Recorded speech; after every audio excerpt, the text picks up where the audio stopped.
সবাইকে মৃত্যুর স্বাদ গ্রহণ করতে হবে। কথাটা অত্যন্ত সরল সত্য, কিন্তু কথাটা আমরা কতটুকু বিশ্বাস করি? উদাহরণ হিসেবে বলা যায় যে আপনি খেয়াল করে দেখবেন যে মাঠের মধ্যে গরু কুরবানি দেওয়া হচ্ছে বা খাসি কুরবানি দেওয়া হচ্ছে, ঠিক পাশেই আরও 10টা গরু ছাগল ঘাস খেয়ে চলেছে।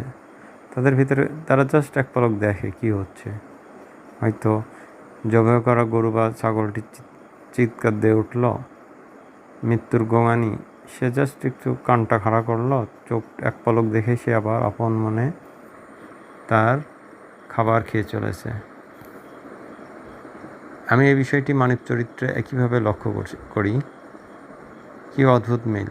আমরা প্রতিনিয়তই নিজে গিয়ে দাফন করে আসি, কবরে লাশ রেখে আসতেছি, চাটাই দিয়ে ঢেকে দেওয়ার পর প্রগাঢ় অন্ধকারে ঢেকে যাচ্ছে, তার ভিতরে শুরু হচ্ছে বিচারের অবস্থা। সন্তান, আপন সন্তান সেখান থেকে দ্রুত চলে আসছে। পিতা যদি তার সন্তানকে দাফন করে, সেও দ্রুত ওখান থেকে সরে পড়ছে। কেউ ওখানে একটা দণ্ড দাঁড়াচ্ছে না। অথচ কবরের ভিতরে যে ভয়াবহ একটা পরিস্থিতি তৈরি হচ্ছে, অথবা অত্যন্ত আলোকসজ্জায় সজ্জিত এক বেহেশতি আয়োজন, যে কোনো একটা, অথচ এটার গভীরে আমরা একটুও চিন্তা করি না। অর্থাৎ আমাদের বিশ্বাসের ভিতরেই রয়েছে গরমিল।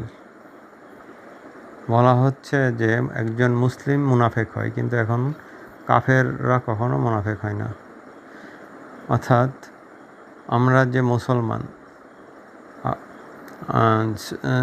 সূরা ফাতিহার তাফসিরে মারুফুল কোরআনের বাংলা অনুবাদে আপনারা দেখবেন, বাংলা একাডেমি থেকে, ইসলামী ফাউন্ডেশন থেকে প্রকাশিত, যে একটা মুসলমান খুব সহজেই কাফের হয়ে যায়, কারণ